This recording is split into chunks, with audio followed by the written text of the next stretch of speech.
గౌరవనీయులు Balamalli sound పెంచమన్ BRS రాష్ట్ర కార్యవర్గ సభ్యులు జిల్లా పార్టీ అధ్యక్షులు గౌరవనీయులైన ప్రజాప్రతినిధులు మాజీ ప్రజాప్రతినిధులు లక్షలాదిగా తరలివచ్చిన ప్రియతమ కార్యకర్తలు సైకిళ్ల మీద ఎడ్ల బండ్ల మీద పాదయాత్ర పథికులుగా అనేక పద్ధతుల్లో అనేక ప్రాంతాల నుంచి ఈ సభకు విచ్చేసిన ప్రతి ఒక్కరికి పేరు పేరున వందనం శుభాభివందనం. మీ అందరికీ కూడా తెలంగాణ రజతోత్సవ శుభాకాంక్షలు నేను తెలియజేస్తా ఉన్నాను.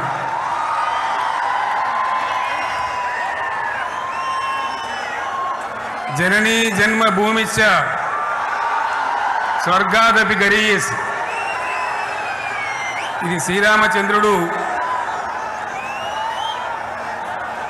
లంక మీద యుద్ధం చేసి రావణ సంహారం చేసి అయోధ్యకు తిరిగి రావాలి అనేటువంటి ఆలోచనలో ఉన్నప్పుడు రాముల వారి సోదరుడు లక్ష్మణుడు సహా ఆయన వెంట ఉన్న చాలామంది పెద్దలు లంక చాలా సువర్ణమయంగా ఉంది, అద్భుతంగా ఉంది, మనం ఇంకా అయోధ్యకు ఎందుకు ఇక్కడి నుంచే పరిపాలన చేద్దామని అంటారు. దానికి శ్రీరామచంద్రుల వారు ఒప్పుకోలేదు. ఆయన చెప్పిన మాట ఏంటంటే, కన్న తల్లిని జన్మభూమిని మించినటువంటి స్వర్గం ఏది కూడా ఉండదు, కాబట్టి మనం అయోధ్యకే తరలిపోవాలని చెప్పి మళ్ళీ అందరిని తీసుకొని అయోధ్యకు రావడం జరిగింది. అదే స్ఫూర్తితోని చాలా గందరగోళ స్థితిలో ఉన్నటువంటి, దిక్కు తోతని స్థితిలో ఉన్నటువంటి, ఆత్మహత్యలకు ఆలవాలమైనటువంటి, వలసలకు నిలయమైనటువంటి ఒక ఘోరమైన ఆపదలో వలసవాదుల విషకవిగిలిలో చిక్కి నలిగిపోతున్న తెలంగాణ రాష్ట్రాన్ని ఎట్టి పరిస్థితుల్లో విముక్తి చేయాలని, స్వరాష్ట్రం సాధించాలని, జననిని జన్మభూమిని మించిన వేరేది లేదని చెప్పి నేను ఒక్కడిగా బయలుదేరి ఆనాడు తెలంగాణ ఉద్యమానికి శ్రీకారం చుట్టడం జరిగింది. 25 ఏళ్ల క్రితం, దయచేసి మీరు గొడవ బంద్ చేయాలి ఏమనుకోవద్దు, సభలో చాలామంది ఉన్నారు, లక్షల మంది ఉన్నారు, మీరు ఆపాలి ప్లీజ్. ఒకటే మాట బంద్ చేయాలి, గొడవ బంద్ చేయాలి ప్లీజ్, స్టాప్. సో ఆ విధంగా 25 ఏళ్ల నాడు ఎగిరినటువంటి జెండా ఈ గులాబీ జెండా. చాలామంది బంద్ చేయాలి ఏ బాబు బంద్ చేయాలి బాబు. ఆ రకంగా ఎగిరిన జెండాను ఎందరో అవమానపరిచింది, ఎన్నో మాటలు అన్నారు, ఎగతాళి చేసిండ్రు, అవహేళన చేసిండ్రు, మకలో పుట్టింది ఉబ్బలో పోతుందని చెప్పిండ్రు.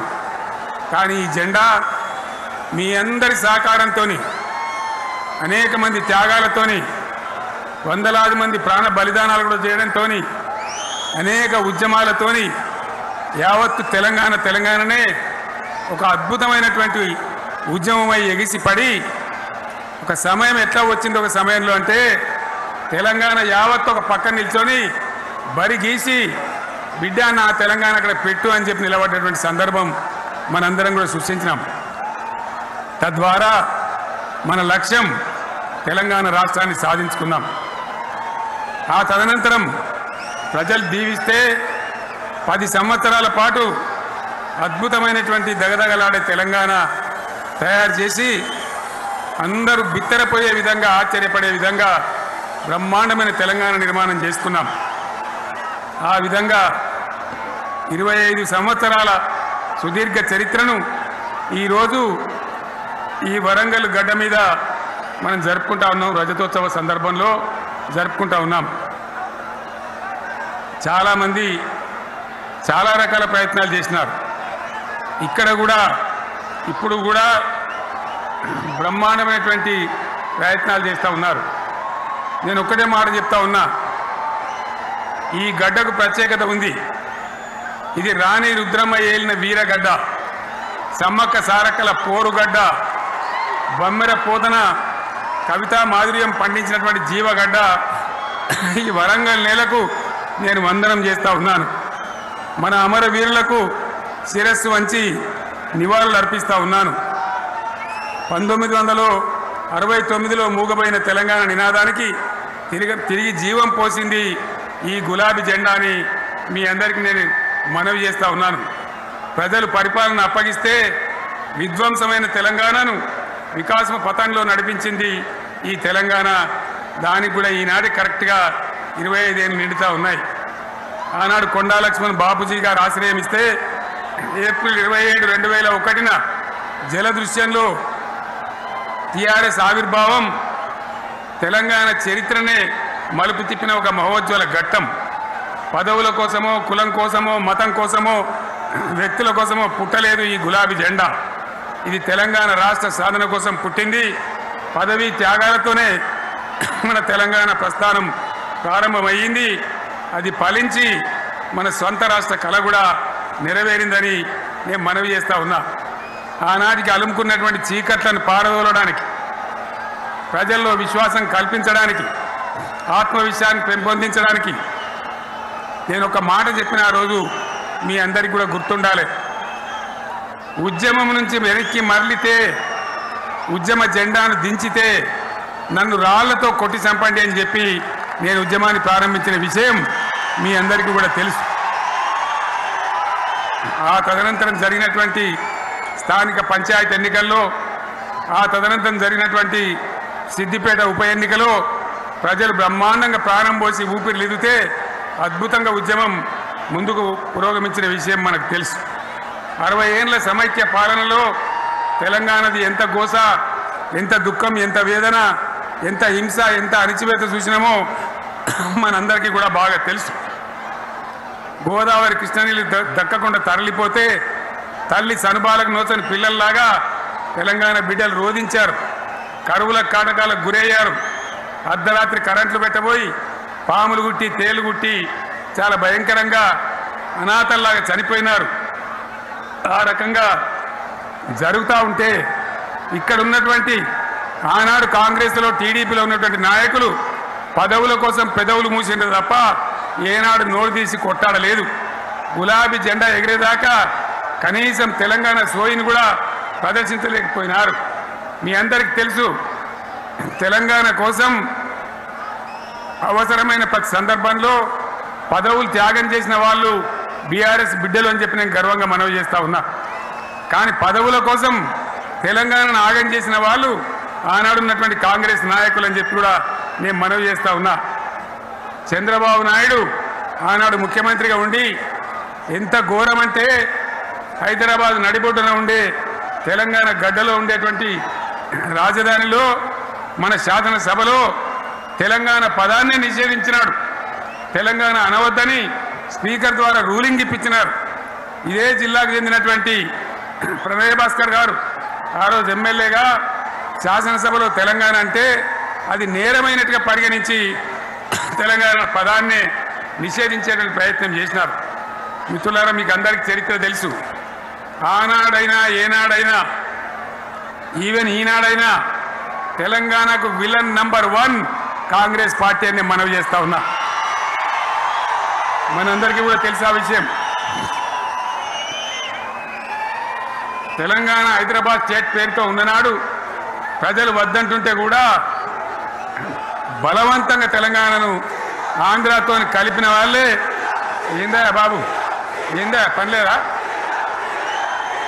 రెడీ ఎవరెవరు పోండి, మీరు మీకేం పనిలేదావా? ఈ 10 మంది కాదు కదా, సభ అంతా ఉంది కదా, ఉండండి, కామ్ ఉండండి, డిస్టర్బ్ చేయండి మీరు. అట్లా బలవంతంగా ఆనాడు ఆంధ్రలో విలీనం చేసింది కాంగ్రెస్ పార్టీ, జవహర్లాల్ నెహ్రూ. 69లో ఉద్యమం వస్తే 400 మంది తెలంగాణ బిడ్డలను పిట్టల్లాగా కాల్చి చంపింది ఇందిరాగాంధీ ప్రభుత్వం, ఆనాడు ఉన్నటువంటి కాంగ్రెస్ పరిపాలన. మళ్ళీ 2001 నుంచి మనం విజృంభిస్తే నంగనాచిలాగా ఇదే కాంగ్రెస్ వచ్చి మన బలాన్ని మన ఊపును చూసి పొత్తు పెట్టుకొని తెలంగాణ ఇస్తామని నమ్మబలికి మనతో పొత్తు పెట్టుకున్నది కూడా మీరు చూసినారు. మళ్ళా ఎగ్గొట్టే ప్రయత్నం చేసినారు. 14 ఏళ్ళు ఏడిపించినారు. అది మీ అందరికి తెలుసు. వాళ్ళు ఎట్టెట్లా చేస్తూ ఉంటే వాళ్ళ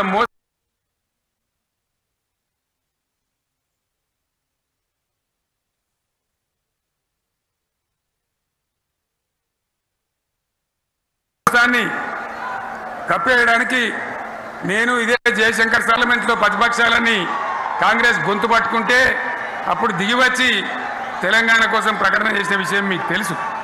మళ్ళీ ప్రకటన వెనక్కి తీసుకొని మళ్ళా వెనుకకు పోయినారు. ఆ తర్వాత సకల జనుల సమ్మె కావచ్చు, సాగర హారాలు కావచ్చు, వంట వార్పులు కావచ్చు, అనేక రూపాలలో విజృంభించి మళ్ళీ భయంకరమైన పోరాటం చేసినాం.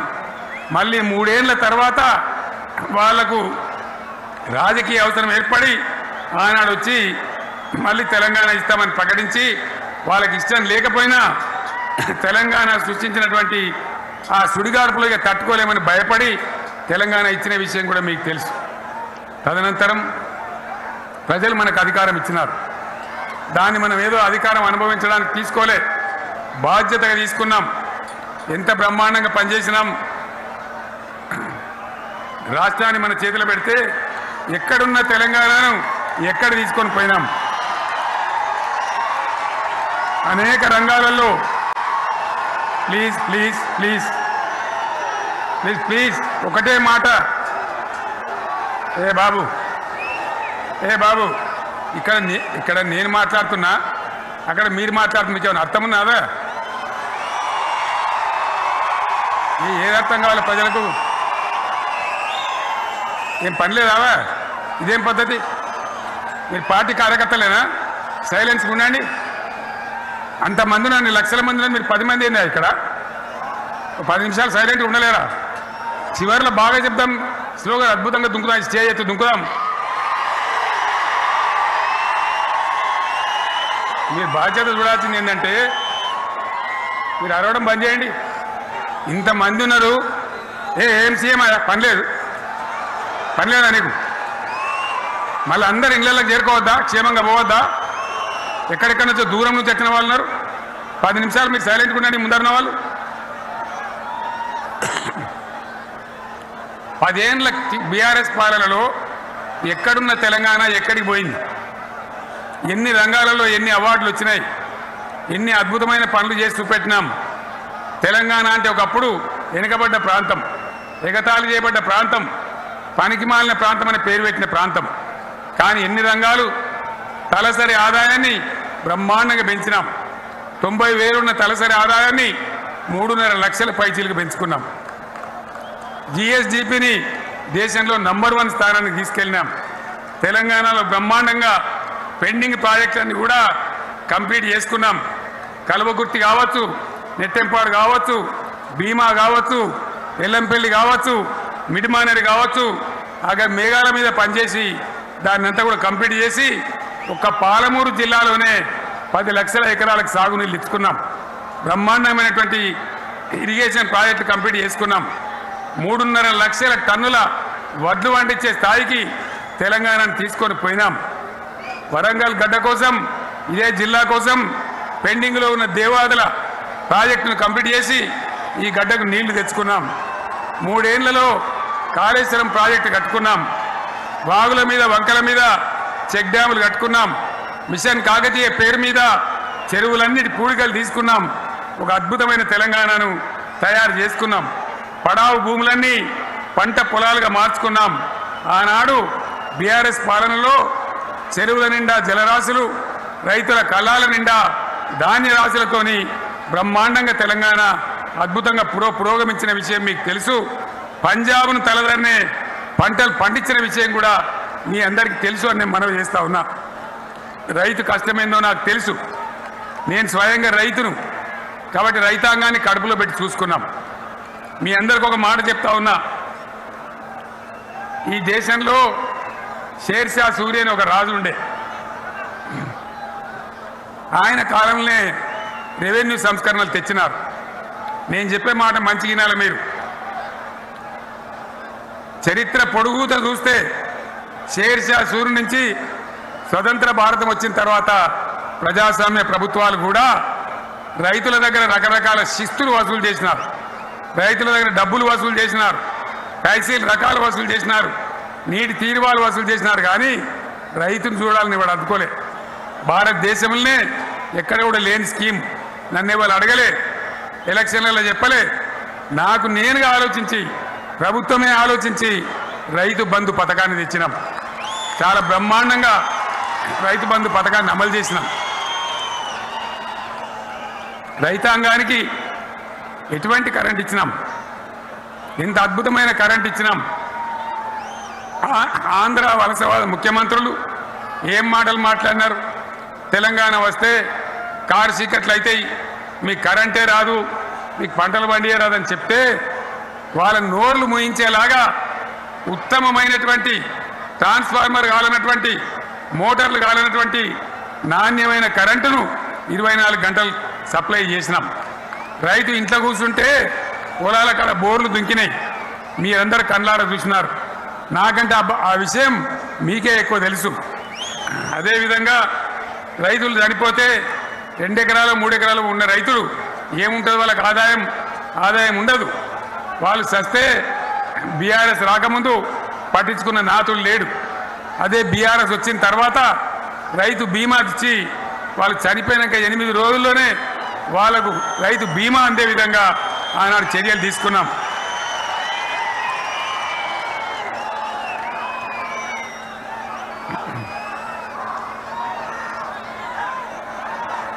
పైసలు ఎంత మంచిగా వచ్చేది, రైతు బంధు డబ్బులు ఏ విధంగా వచ్చేది. శనుకులు పడుతుంటే చకాచకా వచ్చి బ్యాంకులలో డబ్బులు పడి రైతుల సెల్ ఫోన్లు మోగుతుండే. ఆ విధంగా కడుపులో చల్లగదలకుండా రైతాంగానికి రైతు బంధు పథకాన్ని అమలు చేసుకున్నాం. రకరకాల వ్యక్తులు రకరకాల మాట్లాడినారు. జై కిసాన్ జై జవాన్ అన్నారు తప్ప వాళ్ళ సంక్షేమం ఏ ప్రభుత్వం కూడా చూడలేదు. అదేవిధంగా ధాన్యం రైతులు పండిస్తే కొన్ని 100ల కోట్ల రూపాయలు ప్రభుత్వానికి నష్టం వచ్చినా ఏ విధంగా ధాన్యం కొన్నామో, ధాన్యం ఎంత బాగా కొన్నామో, వడ్లు కొంటే 3-4 రోజులనే డబ్బులు రైతుల ఖాతాలో ఎట్లా చేసినామో అవన్నీ కూడా యావత్ తెలంగాణ ప్రజలకు మీకు తెలుసు. అంతకుముందు మధ్య దళారుల పాలు ఎన్నో రకాల బాధలు, 7,500 కొనుగోలు కేంద్రాలు పెట్టి ధాన్యం ఎట్లా వేసినామో కూడా మీ అందరికీ బాగా తెలుసు. మరి ఇదంతా కూడా బ్రహ్మాండంగా జరిగింది.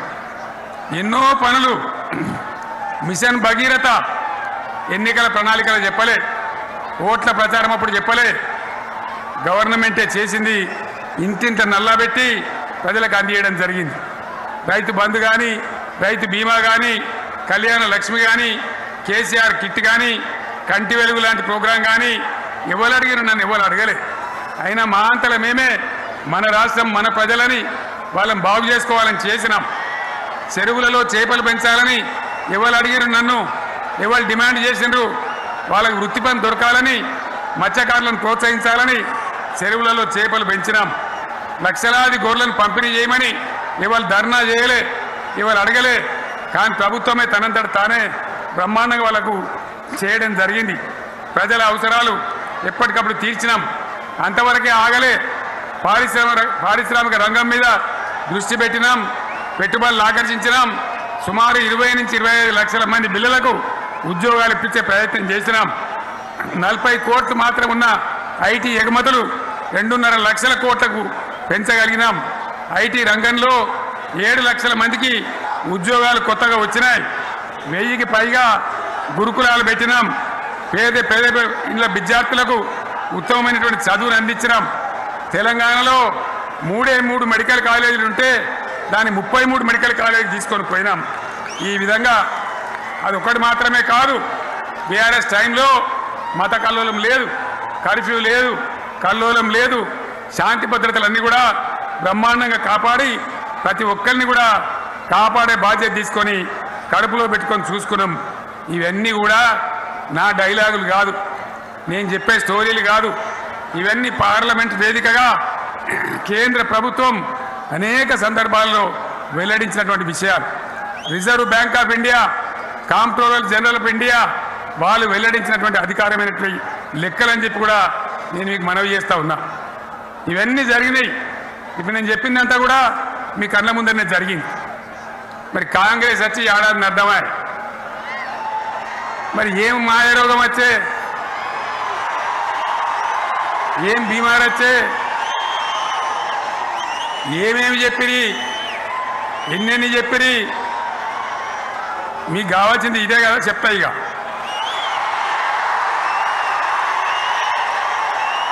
వాళ్ళ కథ చెప్పే ముందు మన కథ కూడా చెప్పాలి కదా. ఏమేం మాటలు మాట్లాడినరు. అరే మళ్ళీ సీఎం పెట్టిరా భయ్, ఏడకెళ్ళి మోపోయినరా మీరు? బుద్ధి లేదా? ఆగు. ఏమైనా లుబాబు ఆగు. వద్దంటే మళ్ళీ ఏందండి? ఇవాళ రాజశేఖర వాళ్ళు అది మనోడేనా?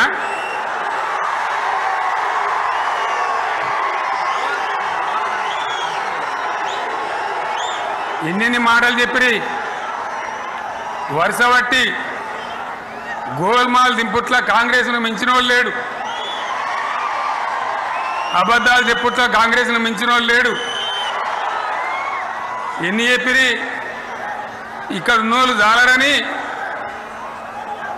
ఉన్న గాంధీలు లేని గాంధీలు డూప్లికేట్ గాంధీలు అంతా ఢిల్లీకి వెళ్ళి కూడా దిగిరి, చప్పట్లు కొట్టి డాన్సులు చేసిన స్టేజీల మీద. ఒకటి చెప్పిండ్రా? ఏమిత్తాడా కేసీఆర్? రైతు బంధు 10,000 ఇస్తాడు, మేము 15 ఇస్తాం. చెప్పిండ్రా? చెప్పిండ్రా లేదా? చెప్పిండ్రా? ఇచ్చుడు కాదు, చెప్పిండ్రా? 10,000కు 15,000 ఇస్తామని అన్నారా? కేసీఆర్ పెన్షన్లు 2,000 ఇస్తాడు, మేము 4,000 ఇస్తాం. చెప్పిండ్రా? ఇంకేం చెప్పిండ్రు? కేసీఆర్ ఇంట్లో ఇద్దరుంటే ఒకరికే ఇస్తాడు, మేము ముసలోనికి 2కి ఇస్తాం. చెప్పిండ్రా? చెప్పిండ్రా లేదా? అన్న మీరు మధ్యన్న వాళ్ళు చెప్తలేరు. చెప్పిండ్రా? ఇవన్నీ కాంగ్రెస్ వాళ్ళు చెప్పిండ్రా? చెప్పిండ్రు అన్న వాళ్ళు ఒకసారి చేయలేవటారు దయచేసి.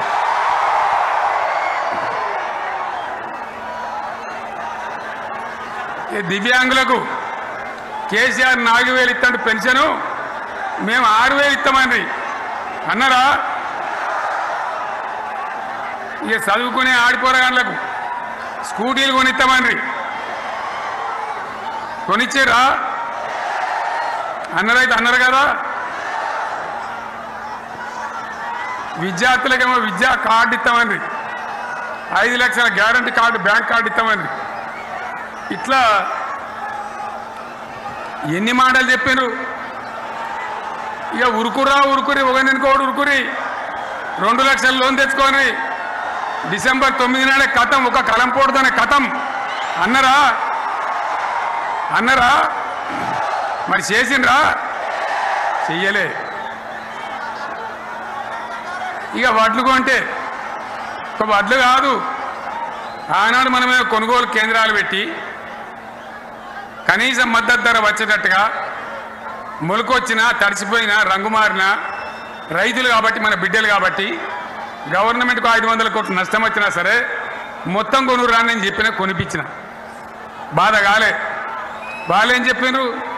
పబ్లిక్ను బోల్తా కొట్టేయడానికి మేము క్వింటాల్కి 500 బోనస్ ఇస్తాం, మక్కలకి ఇస్తాం, వడ్లకి ఇస్తాం, ప్రతి పంటకి ఇస్తాం. చెప్పిండ్రా? ఇటువంటివి చెప్పుడే కాదు, వీటితోని ఇంకొక 420 హామీలు చెప్పిండ్రు. వాళ్ళ నోటికి మొక్కాలే. కళ్యాణ లక్ష్మి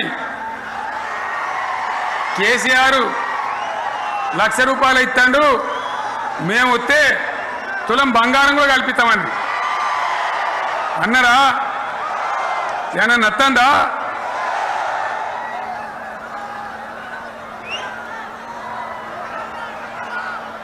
ఇక హామీలు ఇచ్చుడు కాదు, పెద్ద పెద్ద బుక్కులు వంచి ఊరూరికి వంచారు. ఇక సిగ్గులేక ఊళ్ళ పంట తిరిగి బాండ్ పేపర్లు రాసిచ్చారు. బాండ్ పేపర్లు ఇంటింటికి తిరిగిండ్రు. చెప్పిండ్రా? చాలా మంది అడిగిండ్రు. మరి మీరు అడ్డగోలు చెప్తున్నారు, అడ్డం పొడుగు చెప్తున్నారు, ఎటు పడితే అంటే చెప్తున్నారు. యాడికెళ్ళి ఇస్తారా భయ అని అడిగాను, పేపర్ వాళ్ళు అడిగాను. ఇప్పుడు ఆర్థిక మంత్రి ఉన్నాయన, టీవీలలో చెప్పిండు ఆయన, ఇస్తాం చేసి చూపిస్తాం, మాది పేద పార్టీ, 120 ఏళ్ళ అనుభవం ఉన్న పార్టీ, మమ్మల్ని మించిన సిపాయిలు లేరు అని ఒకటి జబ్బలు తరిచే, ఒకటి మెడలు తరిచే డైలాగులు కొట్టి మేము ఇచ్చేస్తామన్నారు. ఇచ్చిండ్రా? ఇయ్యలే. రుణమాఫీ చేయలే. మధ్యలో పార్లమెంట్ ఎలక్షన్లు వచ్చినాయి. అప్పుడు నాకు కాలు ఇరిగింది, కుంటుకుంటున్నాం మెంటుకుంటున్నాం, మళ్ళీ నేను బయలుదేరిన. ఆ దెబ్బకి ఏం చేసిండ్రు, తెలంగాణలో ఎన్ని దేవుళ్ళు ఉన్నాయో అన్ని దేవుళ్ళ మీద ఒట్లు పెట్టుకున్నారు. పెట్టిండ్రా? బహిరంగ సభలలో ఆడిడ కూడా కాదు. ఇన్ని మాటలు చెప్పి ప్రజల్ని ఏమార్చింది. ఒక ఉచిత బస్ అని పెడితే అది జుట్లు పట్టుకొని కొట్టుకుందానికి మనకత్తాను తప్ప ఏమనికి ఉపయోగపడ్డది లేదు. ఆ మహిళలు అంటారు మాకు ఎందుక ఉచిత బస్ దరిద్రం, మాకు అవసరమే లేదు అంటాను. అటువంటి ఒక్క పథకం పెట్టి ఇక ఇప్పుడు మళ్ళీ పెద్ద నోరు పెట్టుకొని వాళ్ళే మాట్లాడతారు. అంటే అంటే మాట్లాడతారు, అబద్ధాలు చెప్తారు. మాట్లాడితే బీఆర్ఎస్ వాళ్ళ మీద నింద, మాట్లాడితే కేసీఆర్ మీద నింద. ఇది ఒక అలవాటు చేసుకొని ఎవరికి నోరుంటే వాంతే లెక్క అనే పద్ధతిలో అడ్డమైన మాటలు మాట్లాడుతూ చాలా ఘోరంగా మోసం చేస్తూ ఉన్నారు. ఎట్లున్నదంటే కాంగ్రెస్ వాళ్ళు చెప్పింది, చాలా సిపాయిలం, మా అంత సిపాయి లేడంటే జనం నమ్మితిమి, ఆశపడ్డాం కదా, నమ్మి బోల్తా పడ్డాం కదా, గల్లంత అయినాం కదా. ఒక ఊళ్ళో మొలక నాట్లేసే టైం వస్తే అలుకుడు చేస్తాను, బట్టలుతాను, మొలకకు అలుకుడు చేస్తాం కదా, తుకాలు పోయేమా. పెద్ద మొగోడని కొన్ని పిలిచిరట, మొగోడని మొలకాల్చడానికి పిలిస్తే ఎలక పిల్లని చూసి ఎల్లంకర పడ్డాడు. ఇక మా అంత సిపాయిలు లేరు, మేము తెచ్చే ఇస్తాం, 6 సందమామలు పెడతాం, 7 సూర్యులు పెడతాం అని నమ్మబలికి ప్రజలను దగా చేసి మంచిగున్న తెలంగాణ నాగం పట్టించి ఓట్లు వేయించుకొని ప్రజలను మోసం చేసిండ్రు, దగా చేసిండ్రు. ఈ మాట నిజం, మీ అందరికి తెలుసు. ఇవాళ ఏం మాట్లాడతారు, మమ్మల్ని ఎవరు నమ్ముతలేడు, మాకు అప్పు ఉడతలేదు, యాడికెళ్ళి తెచ్చియాలి అని ఇప్పుడు మాట్లాడుతున్నాం. అప్పుడేమో మాకు అపారమైన అనుభవం ఉంది, మేము చేస్తామన్నారు. ఒక్క మాట చెప్తున్నా మిత్రులారా, ఇక్కడ నోళ్ళం మనమే కాదు, నా ప్రసంగం టీవీలలో వినేటువంటి కోటాను కోట్ల మందికి కూడా నేను మనవి చేస్తా ఉన్నా. ఇంత మోసం ఉంటుందా, ఇంత దగా ఉంటుందా? ఓట్లయితే రాని అవతల పడదామని ముచ్చట్నా? ఎంతవరకు ఇది కరెక్టు? తెలంగాణ ఎంత మంచిగా పోయేది, ఇప్పుడు బొందలు పడగొట్టినరా? ఎంత ఘోరమైనటువంటి ఫలితం మనం చూస్తున్నాం. ఇవాళ ఏం జరుగుతూ ఉంది? మళ్ళీ అన్ని మోపైనాయి. ఇక దుకాణం పెడతామన్నారు, లొల్లు పెట్టిండ్రు, బొబ్బ పెట్టిండ్రు. ఇక ఓట్లయినాక ఎత్తాడు, తవ్వడు, మోయాడు.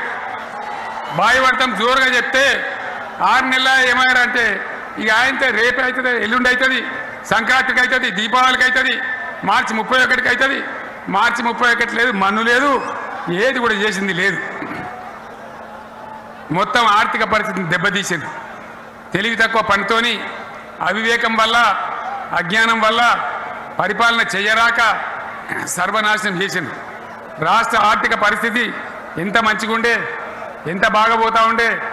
మేము కష్టపడి కడుపు కట్టుకొని నోరు కట్టుకొని సంవత్సరానికి 10 నుంచి 15 వేల కోట్ల ఆదాయం పెంచినాం. అనేక రివ్యూ మీటింగులు చేసినాం. ఎంత బాగా తీసుకొని పోయినాం, తెలంగాణను ఎట్లా తయారు చేసినాం, ఆ విధంగా తీసుకొని పోయినాం. ఇవాళ ఒక్క మాట మీరు అందరూ ఆలోచన చేయాలి. ఇక్కడ ఉన్నవాళ్ళు కానీ నా మనసు బాధ అవుతుంది, నా మనసు కాలుతుంది, ఇబ్బంది అవుతుంది. నా కళ్ళ ముందటనే తెలంగాణ ఇట్లా కావడం నాకు దుఃఖం కలిగిస్తూ ఉంది. నేను ఆవేదనతో చెప్తున్నా ఈ మాట. ఒక్క మాట మీరు అందరూ ఆలోచన చేయండి. తెలంగాణలో భూముల ధరలు ఎట్లుండే? కేసీఆర్ ముఖ్యమంత్రి ఉన్నప్పుడు, బీఆర్ఎస్ రాజ్యం చేసినప్పుడు భూముల ధరలు ఎట్లుండే? ఆనాడు కొనేటోళ్ళు ఎక్కువ ఉండిరి, అమ్మేటోళ్ళు తక్కువ ఉండిరి. ఇవాళ ఆపదకి అమ్ముకుందామంటే భూములు కొనేటోడున్నాడా? అడుగుతున్నా భూముల ధరలు ఎక్కడికి పోయినాయి? ఎవరికన్నా 5 ఎకరాలు డాంబర్ రోడ్ పక్కకుంటే నేను 5 కోట్ల మనిషిని, నేను కోటీశ్వరుని ధైర్యంలో రైతులు ఉండరు. ఇవాళ అడిగేటోడు ఉన్నాడా? ఉన్నదా? ఒక్కటే ఏడాదికి ఇంత గల్లంత అవుతుందా? కేసీఆర్ పక్కకు పోగానే ఇంత ఆగమవుతుందా? ఇంకో మాట నేను అడుగుతా ఉన్నా, కరెంటును 35 ఏళ్ళు బాధపడ్డాం. నా బావి కాడ కూడా మోటార్లు కాలిని. బీఆర్ఎస్ వచ్చినాక నేను ముఖ్యమంత్రి అయినాక ఒక్కటే ఏడాది బావులా దాన్ని చక్కగా చేసి 24 గంటల కరెంటు ఇయ్యలే, నడవలే. రెప్పపాటు కూడా కరెంటు పోకుండా 24 గంటల కరెంటు తేలేదా? మరి మా అంత సిపాయి లేరంటే కేసీఆర్ మంచిగా ఇచ్చిన కరెంటు మీకెందుకు ఇయ్యే శాతం అయితే లేదు అని చెప్పి నేను అడుగుతా ఉన్నా. తెలంగాణ ప్రజల పక్షాన్ని అడుగుతా ఉన్నా.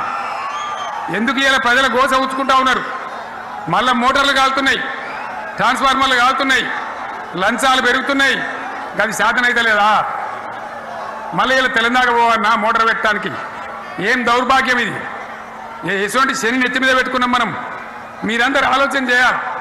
భూముల ధరలు పోయినాయి, కరెంట్ ఎక్కడ ఎవడెత్తకపోయా? మిషన్ భగీరథ అసెంబ్లీలో నిలబడి ఛాలెంజ్ చేసిన నేను.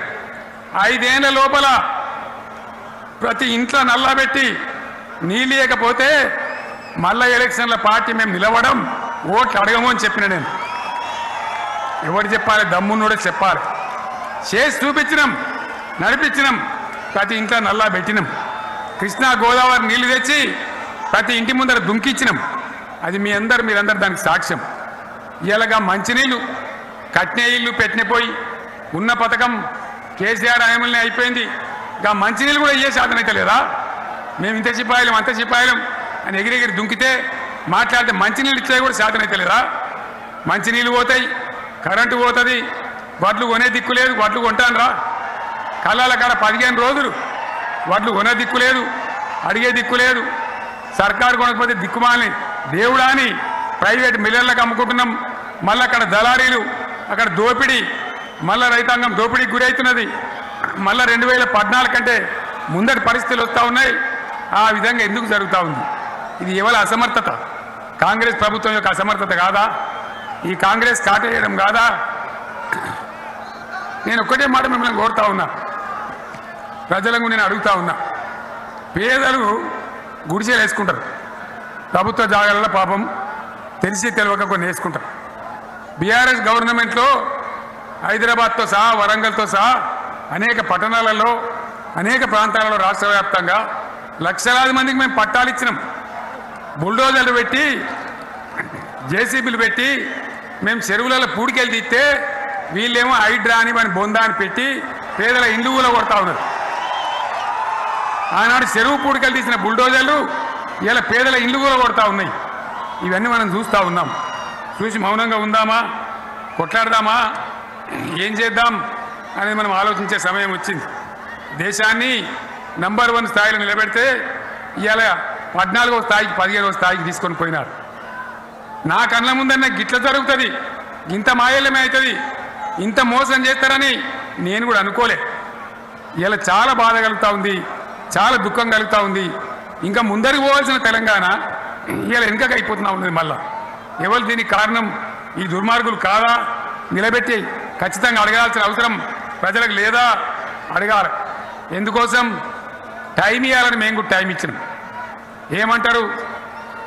మీకేసినట్టు మాకేసినరా ఓట్లు, మాకు ఏడాదైనా టైం ఇయ్యరా, ఏడాది అర్థమైన టైం ఇయ్యరా, మీకు కన్నేరురా అని అంటారు. కాబట్టి నేను నోరు తెరవలే, బయటికి రాలే. కృష్ణా జలాల మీద గడబడి జరిగితే ఒక్కసారి అక్కడ నాయకులు తీరికపోతే నల్లగొండలో పోయి ఒక గర్జన చేసి వచ్చినా కానీ నేను ఎక్కడ బయటికి రాలే, మాట్లాడలే. కానీ ఏడాది అర్థం అయిపోయింది, ఇంకేం పాడైంది? పువ్వు పుట్టంగానే పరిమళిస్తుంది అన్నట్టు ప్రభుత్వం కథ తెలియదా? ఇంకేమన్నా వీళ్ళకి టైం ఎక్కడిది? వీళ్ళు ఏం చేస్తారు? చివరి 6 నెలలు అయితే ఎలక్షన్ అయినాయి. వీనికి ఉన్న టైమే 2.5 ఏళ్ళు. ఈ 2.5 ఏళ్ళలో వీళ్ళు చేస్తారు, మనం బతికి ముందర పడతామా? అందుకోసం ప్రజానీకం, మేధావులు, తెలంగాణ ప్రజలు దయచేసి అందరూ ఆలోచన చేయాలి. ప్రతి వాళ్ళు కూడా ఆలోచన చేసి దీనికి పరిష్కారం ఏందో కనుక్కోవాలి. మేధావితో పనిచేయాలి, ఆవేశంతో కాదు. ఆవేశంతో మనం నినాదాలు ఇస్తే కాదు, ముళ్ళును ముళ్ళుతోనే తీయాల. ఏడ ఓడగొడుతున్నామో గాన్నే వెతకాలి. ఎక్కడ జారిపోయిందో ఆన్ని మళ్ళీ దొరకబట్టాలి. ఆ నైపుణ్యం ఆ స్థాయి ఇవాళ రావాలి.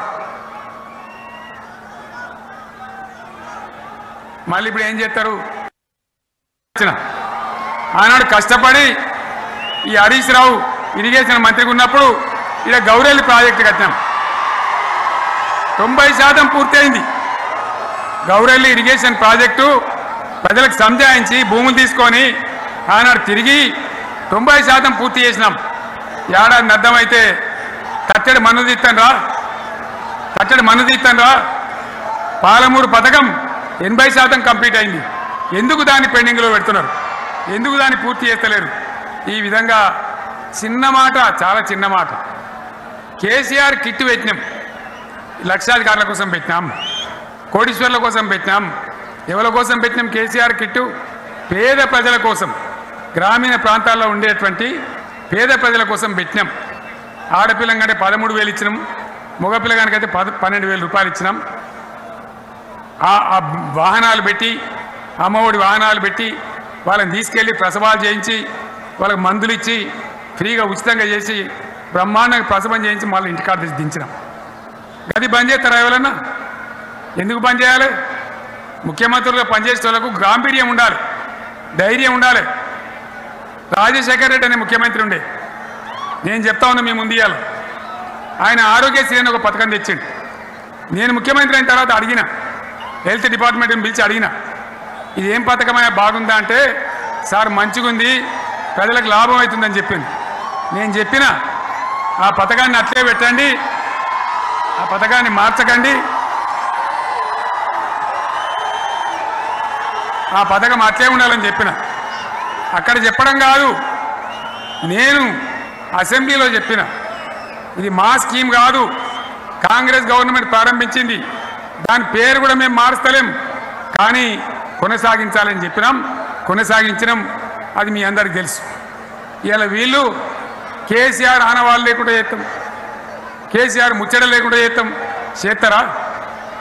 ఇవాళ మనం కూడా సభ పెట్టుకుంటే ఎన్ని అడ్డంకులు దానికి. ప్రైవేట్ స్కూళ్ళు బస్సులు ఇస్తే వాళ్ళకు నోటీసులు ఇవ్వడం, అడుగడుగున ఆర్టీఏ అధికారులను పెట్టి పోలీసులను పెట్టి ట్రాఫిక్లు జామ్ చేయడం. ఇప్పుడు కూడా సభకు రావాల్సిన వాళ్ళు 1,50,000 మంది బయటనే ఆగిపోయింది. ఇటు హనుమకొండ దిక్కు, అటు హుజరాబాద్ దిక్కు, ఇటు సిద్దిపేట దిక్కు 3 రోడ్ల మీద కూడా జాములున్నాయి. ఇవాళ మనం కూడా సభ పెట్టుకుంటే ఎన్ని అడ్డంకులు దానికి. ప్రైవేట్ స్కూళ్ళు బస్సులు ఇస్తే వాళ్ళకు నోటీసులు ఇవ్వడం, అడుగడుగున ఆర్టీఏ అధికారులను పెట్టి పోలీసులను పెట్టి ట్రాఫిక్లు జామ్ చేయడం. ఇప్పుడు కూడా సభకు రావాల్సిన వాళ్ళు 1,50,000 మంది బయటనే ఆగిపోయింది. ఇటు హనుమకొండ దిక్కు, అటు హుజరాబాద్ దిక్కు, ఇటు సిద్దిపేట దిక్కు 3 రోడ్ల మీద కూడా జాములున్నాయి. నేను అడిగిన నాయకులు ఏంటి అంటే, ఇబ్బంది అవుతుంది సార్, రానిత్తలేరు, మధ్యలో ఇబ్బందులు కలిగిస్తున్నారు, కొన్ని లారీలు తెచ్చి అడ్డం పెట్టారు పనికిమాలని అని చెప్పి జామ్ అయిపోయి అక్కడనే ఆగిపోయింది. నేను అన్న ఇంకో అర్ధగంట ఆగి మాట్లాడదామంటే మా వాళ్ళంతా ఉండి, లేదు మనోళ్ళు దూరం పోవాలి, ఇక రాని వాళ్ళు ఎట్లా అందరూ మనం మాట్లాడి సభ ముగించాలని చెప్తే నేను వేదిక మీదకి వచ్చిన. ఇన్ని అడ్డంకులు, ఇంత కడుపు ఆపుతారా? బీఆర్ఎస్ సభలను ఆపుతారా? ఈ ప్రపంచనాన్ని ఎవడాపుతాడు? ఆగబడితే ఆగుతుందా? నేను ఒక్క మాట పోలీసు మిత్రులకు మనవి చేస్తా ఉన్నా. ప్రజాస్వామ్యంలో ప్రజలకు అడిగే హక్కు ఉంటుంది, తప్పకుండా అడుగుతారు ప్రజలు. ఈ అడిగే హక్కును సోషల్ మీడియాలో బీఆర్ఎస్కు సోషల్ మీడియా వారియర్స్ ఉన్నారు, వాళ్ళు బ్రహ్మాండంగా పనిచేస్తున్నారు, ఖచ్చితంగా అడుగుతున్నారు ప్రజల తరఫున. ఇంత అన్యాయం జరుగుతుంటే చూడలేక సోషల్ మీడియాలో పనిచేసే తెలంగాణ బిడ్డలు ఇది ఏమన్యాయమే ఎట్లా అని చెప్పి ప్రభుత్వాన్ని ప్రశ్నిస్తూ ఉన్నారు, ప్రజలకు మద్దతుగా నిలబడతా ఉన్నారు. వాళ్ళ మీద కేసులు, వాళ్ళని పట్టుకపోవడు. పోలీస్ సోదరులను నేను అడుగుతా ఉన్నా, మీరెందుకు దునుకులాడుతుండ్రే? మీకేమక్కడ వచ్చింది? మీకు ఒక్కటి చెప్తున్నా నేను, గ్యారంటీగా పోలీసు మిత్రులారా, ఇవాళ పోయి రాత్రి మీ డైరీలలో రాసుకోండి, మీ డైరీలలో రాసి పెట్టుకోండి. 100కు 100% ఇలా తెలంగాణ చెలరేగిన పరిస్థితికి మళ్ళా వచ్చేది బీఆర్ఎస్ గవర్నమెంటే. అది ఎవరు కూడా ఆపలేడు. అది ఎవరి తరం కాదు, ఎవరి వశం కాదు. మీకు తెలియదా? మీరు పోలీసు ఉద్యోగాలు చేస్తున్నారు, మీరు చదువుకోలేదా? మీకు కూడా విజ్ఞానం ఉంది కదా? వీళ్ళు దొంగ వాగ్దానాలు చేయలేదా? ప్రజలను మోసం చేయలేదా? ప్రజాస్వామ్యంలో ప్రజలకు అడిగే హక్కు లేదా? మీరెందుకు కేసులు పెడుతున్నారు? నాకు అర్థం కాదు. మీరెందుకు దునుకులాడుతున్నారు? మీరెందుకు బలైతారు? రేపు మీకు రాజకీయాలు ఎందుకు? మీ డ్యూటీ మీరు చేయండి. మేము బీఆర్ఎస్ ఎప్పుడు శాసనాన్ని ఉల్లంఘించం, చట్టాలను ఉల్లంఘించం. అయినా నేను ఒక్క మాట మళ్ళీ చెప్తా ఉన్నా, మీకు ఆల్రెడీ చెప్తా ఉన్నారు పార్టీ నుంచి, ఎక్కడ ఎవరిని మీ మీద అన్యాయం కేసులు పెట్టినా మన టీఆర్ఎస్ లీగల్ సెల్ వీరులు ఉన్నారు. మీరు భయపడే అవసరం లేదు. న్యాయస్థానాలని అక్కడ పోరాటం చేద్దాం. మీకు అండగా కేసీఆర్ ఉంటాడు, బీఆర్ఎస్ ఉంటుంది, అందరం ఉంటాం. ఇక ఈడికెళ్ళి నేను కూడా ఊకోను. నేను బయలుదేరుతా. యాందాకైనా మంచిదే. ఎవరెవరి సంగతి ఏందో, ఎవరైనా లెక్క ఏందో అన్ని కూడా లెక్కలు తీద్దామని మనవి చేస్తా ఉన్నాం. ఈ రకంగా మనం ముందు పోవాలి.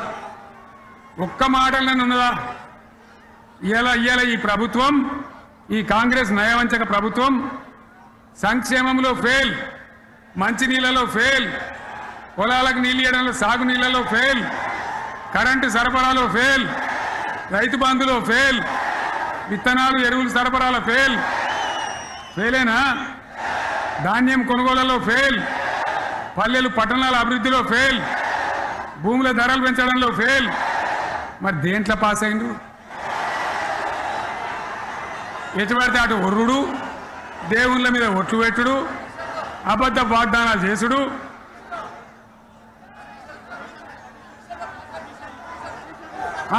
కమిషన్ అట 20-30% కమిషన్లు తీసుకున్నాడు, సంచులు నింపుడు, సంచులు మోసుడు. అంతేనా? కరెక్టేనా ఈ మాట? అన్నా కరెక్టేనా? నేను చెప్పి అన్ని ఫెయిల్ అయిందా ఈ ప్రభుత్వం? నిజమైతే ఒకసారి చేతులు లేవటరా దయచేసి. స్టేజ్ మీద లేవటరా. ఫెయిలేనా? ఈ మాట 20% 30% కమిషన్లని నేను అంటలేను. ఎవరన్నారు? స్వయంగా ఆర్థిక మంత్రి చాంబర్కు పోయి 200 మంది కాంట్రాక్టర్లు వాళ్ళు లొల్లిపెట్టి మమ్మల్ని 20-30% కమిషన్ అడుగుతుండ్రు, ఇది ఏమన్యాయం అని చెప్పి సెక్రటేరియట్లో చెప్పిన మాట నేను చెప్తా ఉన్నా. ఈ విధంగా మాజీ సర్పంచులు పాపం వాళ్ళు పనిచేసిన మా బిల్లులు ఇవ్వమనంటే వాళ్ళ గోస ఉచ్చుకుంటా ఉన్నారు. వాళ్ళేం పాపం చేసిండ్రు? ఈ విధంగా ఘోరం. ఇంకా ఈ అందానికి ఏం మాట్లాడతారు? కేసీఆర్ నువ్వు రా అసెంబ్లీకి. నీ కాయగూరకుడు ముచ్చట్లు తింటానికా? పిల్లలు అడిగితేనే మీరు జవాబు చెప్తలేరు. ఉన్నట్టు నిలబెడితే ఆ ఆర్థిక మంత్రి అసెంబ్లీలో లేచి 20% కమిషన్ తీసుకోవడానికి కేటీఆర్ మాట్లాడితే ఆయన లేచి భుజాలు తడుముకుంటాడు. నీకెందుకయ్యా బాధ? నువ్వు తీసుకుంటేనే నీకు బాధ ఉండాలి కదా. లేచి పేదలు ఉల్లి పెడతా ఉన్నాడు ఆయన అసెంబ్లీలో. ఈ విధంగా చాలా గందరగోళంగా, అవివేకంతో, అజ్ఞానంతో చాలా ఘోరం చేసి అడ్డమైన మాటలని చెప్పింది. దాంతో మనం కూడా గోల్మాలైపోయినాం. తీర్థం పోదాం తిమ్మక్క అంటే వాడు గుల్లే, మనం సల్లే. ఆ గతికి తెచ్చింది ఇలా ప్రజల గతి. మరి మనం కూడా, ప్రజలు కూడా ఆలోచన చేయాలి. ఆవేశం కాదు. గాడిదలకు గడ్డేసి బలరకు పాల్పడి వస్తాయా? మరి ఇప్పుడు ఏం చేయాలో ఆలోచించాలి. ఓ తమ్ముడు అన్నాడు హైదరాబాద్లో, ఆయన ఇల్లు కూడా కొడితే, కేసీఆర్ అన్నా యాడున్నావు, నువ్వు రావాలి. కత్తి వాంచేతలు పడితే యుద్ధం నన్ను చేయమని పడుతుంది. అంతేనా? ఇది కూడా విచారిస్తారు ప్రజలు. మీకు అర్థం కావాలని నేను చెప్తా ఉన్నా. అందుకే ఓడగొట్టుకున్న కారణే వెతుక్కోవాలి. మీ వెంట బీఆర్ఎస్ ఉంటుంది, మీ వెంట కేసీఆర్ ఉంటాడు. 100% మళ్ళా తెలంగాణ విజయం సాధించాలి, గులాబీ జెండా ఎగిరేయాలి, అద్భుతమైన తెలంగాణను మళ్ళీ సాధించాలి. ఇక బీజేపీ కథ 11 ఏళ్ళ రాజ్యం చేయబట్టి తెలంగాణకు 11 రూపాయలు ఇచ్చిండ్రా? వాటిదే బొబ్బ బబ్రాజమానం భజగోవిందం, శుష్కప్రియాలు శూన్యాస్తాలు తప్ప ఏమి ఇయ్యలే. 157 కాలేజీలు పెడితే మెడికల్ కాలేజీలు ఒక్కటన్నా తెలంగాణకు ఇచ్చిండ్రా? ఒక ప్రాజెక్ట్ కన్నా జాతీయ హోదా ఇచ్చిండ్రా? ఇక కాంగ్రెస్ వాడు ఇట్లా అంటే బీజేపీ వాడు అట్లా, ఏది లేదు. ఇక ఉల్టా మనయే ఖమ్మంలో 7 మండలాలు గుంజుకున్నారు, సీలేరు ప్రాజెక్టు గుంజుకున్నారు. నరేంద్ర మోడీ మాట్లాడతాడు, ఏం మాట్లాడతాడు? తెలంగాణ వచ్చిందిరా అని తెలంగాణలో సంతోషపడితే తల్లిని చంపి బిడ్డను బతికించిండు అంటాడు. ఎన్నోసార్లు అంటాడు, ఒక్కసారి కాదు. ఈ విధంగా అది కూడా మనం వెనకొచ్చేది కాదు. ఈ సందర్భంలో ఒక మాట బీజేపీ అంటే నాకు జ్ఞాపకం వచ్చింది. ఇవాళ కేంద్ర ప్రభుత్వం కగార్ అనే ఆపరేషన్ పేరు మీద ఛత్తీస్గఢ్లో యువకులను గిరిజనులను ఊచకోత పోతా ఉన్నారు. అది ధర్మం కాదు. వీళ్ళు ఏమవుతున్నది, నక్సలైట్లు ప్రతిపాదన పెడుతున్నారు. మేము ప్రభుత్వం దగ్గరకు వచ్చి చర్చలు చేయడానికి సిద్ధంగా ఉన్నాము అంటున్నారు. నేను కోరుతా ఉన్న కేంద్ర ప్రభుత్వాన్ని, బలమున్నది కదా అని చంపుకుంటే ఓడు కాదు, అది ప్రజాస్వామ్యం కాదు. ఆపరేషన్ కగార్ వెంటనే ఆపేయండి. వాళ్ళని పిలిచి, ఆ నక్సలైట్లను పిలిచి డెమోక్రటిక్ స్పేస్ ఇచ్చి చర్చలు జరపండి. వాళ్ళు ఏం మాట్లాడతారో చూడండి. అది కూడా నల్లనా తెల్లనా దేశం ముందరికి రాని. కానీ అట్లా కాదు, మొత్తం ఏరి పారెత్తాం, కోసి పారెత్తాం, నరికి పారెత్తాం అంటే మిలిటరీ ఉన్నది మీ దగ్గర కొడతారు. కానీ ప్రజాస్వామ్యం అనిపించుకోదు. ఈ మాట ఢిల్లీకి ఉత్తరం పంపిద్దామా? మీరందరూ సపోర్ట్లు కొడితే తీర్మానంగా భావించి దాన్ని కేంద్రానికి పంపిద్దాం.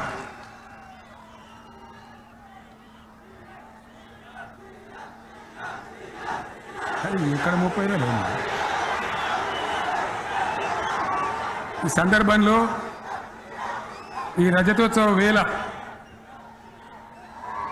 నేను మీ అందరికీ, ఇక్కడ ఉన్న వాళ్ళకు, సభలో లేని వాళ్ళకు, టీవీలో నా మాటలు వినే వాళ్లకు, యావత్తు తెలంగాణ సమాజానికి బీఆర్ఎస్ గులాబీ జెండా రజతోత్సవ శుభాకాంక్షలు మరొకసారి తెలియజేస్తూ, మీరందరూ కూడా ధైర్యంగా ఉండండి. మళ్ళీ బీఆర్ఎస్ తెచ్చుకుందాం, బ్రహ్మాండమైన పరిపాలన అందించుకుందాం. వీళ్ళు జరగొచ్చేవన్నీ మళ్ళీ మంచిగా చేసుకుందాం, బ్రహ్మాండంగా ముందుకు పోదాం, పురోగమించుదాం. ఒక అద్భుతమైన తెలంగాణ, ప్రతి వ్యక్తి ముఖంలో చిరునవ్వులు చిందించే తెలంగాణ తయారు చేసుకుందామని చెప్పి మీ అందరికీ మనవి చేస్తూ, ఇంత పెద్ద ఎత్తున ఈ సభకు గవర్నమెంట్ వచ్చిన ఏడాది నరలోనే మీరు కదిలి వచ్చిందంటే మీరు కూడా ఒక నిర్ణయానికి వచ్చినట్టు కనబడుతూనే ఉంది. ఓట్లు ఎప్పుడు వస్తాయని చూస్తాను. నేను ఇంకో మాట చెప్పాలి, ముఖ్యమైన మాట ఏంటంటే, వీళ్ళు అక్కడిక్కడ ఎందుకైనా మీరు లేచొచ్చింది ఫోటోల కోసం.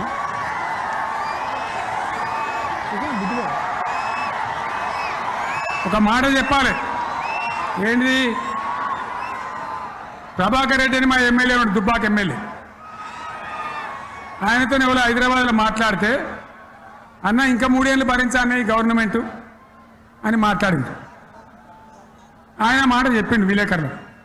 అలా చూసారా, మా గవర్నమెంట్ పడగొడతారట. మేమెందుకు పడగొడతాం రా భయ్? మాకేమైనా కాల్చేరు గులగుల పెట్టినా? మేమా కిరికిరి పని చెయ్యం. బిడ్డ మీరే ఉండాలి, ఓట్లు తీసుకున్నారు, చక్కగా పని చేయకపోతే మీ ఈపులు ప్రజలే సాఫ్ చేస్తారు, అంతే కదా. మేము పడగొట్టాం, మీ గవర్నమెంట్ పడగొట్టాం. ఎందుకంటే మీ సంగతి ఏందో మా సంగతి ఏందో ప్రజలకు పూర్తిగా అర్థం కావాలి.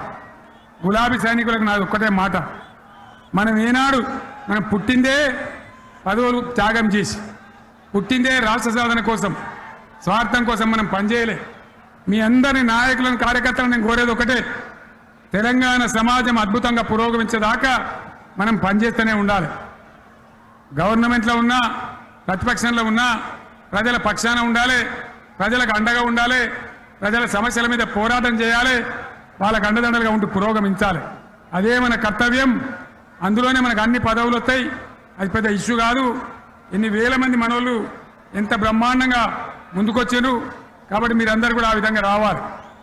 లాస్ట్ మాట, ఈ సభ నిర్వహించినటువంటి మిత్రులు పోచంపల్లి శ్రీనివాసరెడ్డి గారికి, వినయ్ భాస్కర్ గారికి, పెద్ది సుదర్శన్ రెడ్డి గారికి, రవీంద్రరావు ఎమ్మెల్సీ గారికి, వారికి నేను ధన్యవాదాలు చెప్తా ఉన్నా. ఇక్కడ భూములు ఇచ్చి బ్రహ్మాండంగా ఆదరించిన ఈ ఎల్కతుర్తి చుట్టుపక్కల గ్రామాల ప్రజలకు కూడా, రైతులకు కూడా నేను ధన్యవాదాలు తెలియజేస్తా ఉన్నా. ఈ రజతోత్సవ శుభాకాంక్షలు మీ అందరికీ మరొకసారి తెలియజేస్తూ నేను మీరు సెలవు తీసుకుంటా ఉన్నా. జై తెలంగాణ, జై తెలంగాణ, జై తెలంగాణ. ధన్యవాదాలు. ఇక ఇప్పుడు లొలిపెట్టరా పై, బాగా లొలిపెట్టారు.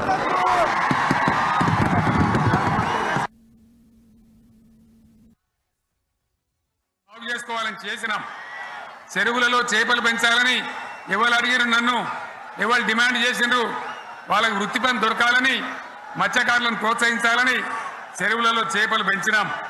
లక్షలాది గొర్రెలను పంపిణీ చేయమని ఎవరు ధర్నా చేయలే, ఎవరు అడగలే. కానీ ప్రభుత్వమే తనంతట తానే బ్రహ్మాండంగా వాళ్ళకు చేయడం జరిగింది. ప్రజల అవసరాలు ఎప్పటికప్పుడు తీర్చినాం. అంతవరకే ఆగలే. పారిశ్రామిక రంగం మీద దృష్టి పెట్టినాం, పెట్టుబడులు ఆకర్షించినాం. సుమారు 20 నుంచి 25 లక్షల మంది పిల్లలకు ఉద్యోగాలు ఇప్పించే ప్రయత్నం చేసినాం. 40 కోట్లు మాత్రం ఉన్న ఐటీ ఎగుమతులు 2.5 లక్షల కోట్లకు పెంచగలిగినాం. ఐటీ రంగంలో 7 లక్షల మందికి ఉద్యోగాలు కొత్తగా వచ్చినాయి. 1000కి పైగా గురుకులాలు పెట్టినాం. పేద ఇళ్ళ విద్యార్థులకు ఉత్తమమైనటువంటి చదువును అందించినాం. తెలంగాణలో 3 మెడికల్ కాలేజీలు ఉంటే దాన్ని 33 మెడికల్ కాలేజీలు తీసుకొని పోయినాం. ఈ విధంగా అదొకటి మాత్రమే కాదు, బీఆర్ఎస్ టైంలో మత కల్లోలం లేదు, కర్ఫ్యూ లేదు, కల్లోలం లేదు. శాంతి భద్రతలన్నీ కూడా బ్రహ్మాండంగా కాపాడి ప్రతి ఒక్కరిని కూడా కాపాడే బాధ్యత తీసుకొని కడుపులో పెట్టుకొని చూసుకున్నాం. ఎన్నో పనులు, మిషన్ భగీరథ ఎన్నికల ప్రణాళికలు చెప్పలే, ఓట్ల ప్రచారం అప్పుడు చెప్పలే, గవర్నమెంటే చేసింది. ఇంటింత నల్లబెట్టి ప్రజలకు అందియడం జరిగింది.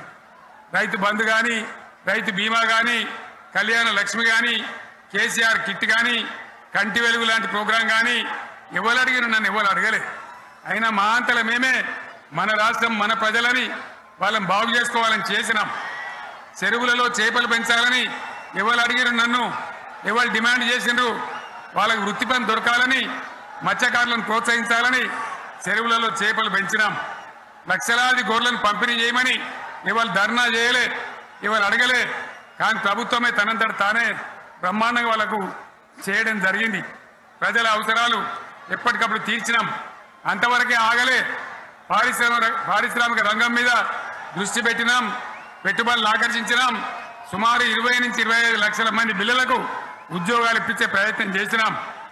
40 కోట్లు మాత్రం ఉన్న ఐటీ ఎగుమతులు 2.5 లక్షల కోట్లకు పెంచగలిగినాం. ఐటీ రంగంలో 7 లక్షల మందికి ఉద్యోగాలు కొత్తగా వచ్చినాయి. 1000కి పైగా గురుకులాలు పెట్టినాం.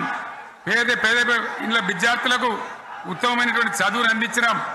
తెలంగాణలో 3 మెడికల్ కాలేజీలు ఉంటే దాన్ని 33 మెడికల్ కాలేజీలు తీసుకొని పోయినాం.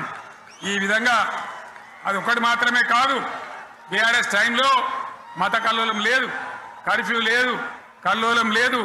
శాంతి భద్రతలన్నీ కూడా బ్రహ్మాండంగా కాపాడి ప్రతి ఒక్కరిని కూడా కాపాడే బాధ్యత తీసుకొని కడుపులో పెట్టుకొని చూసుకున్నాం.